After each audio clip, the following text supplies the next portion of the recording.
ನೋಡಿ ಒಂದು ಮರದಲ್ಲಿ ಎಷ್ಟು ಹಲಸಿನಕಾಯಿ ಬಿಟ್ಟಿದೆ ಅಂದರೆ ಅಲ್ಲೂ ನೋಡಿ, ಅಲ್ಲೂ ಇದೆ, ಇಲ್ಲೂ ಇದೆ ನೋಡಿ.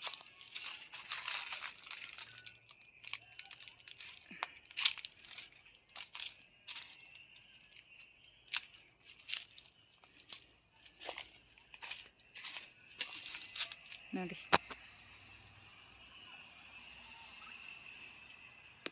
ಮೇಲ್ಗಡೆ ತುಂಬ ದೊಡ್ಡ ಸೈಜ್ ಇದೆ, ಬಟ್ ಅದು ಅಷ್ಟೊಂದು ಹತ್ರ ಹೋಗೋಕ್ಕಾಗಲ್ಲ ನೋಡಿ. ಝೂಮ್ ಮಾಡ್ತೀನಿ ನೋಡಿ.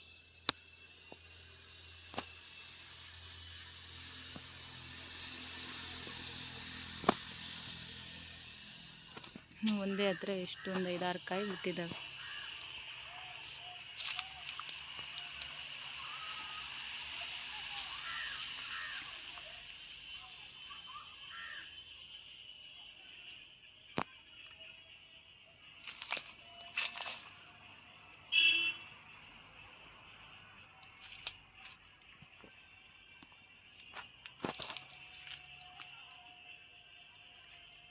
ನೋಡಿ ಎಷ್ಟು ಚೆನ್ನಾಗಿದೆ.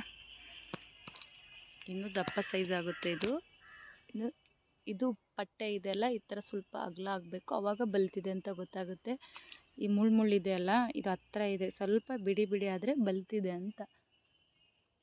ಆ ಕಾಯಿ ಹಂಗೆ ಕಾಣಿಸುತ್ತೆ ನೋಡಿ, ಬಟ್ ಅದು ಅಷ್ಟೊಂದು ಕ್ಲಿಯರಾಗಿ ಕಾಣಿಸ್ತಿಲ್ಲ. ಇದು ಇನ್ನೂ ಸ್ವಲ್ಪ ದೊಡ್ಡ ಸೈಜ್ ಆಗುತ್ತೆ.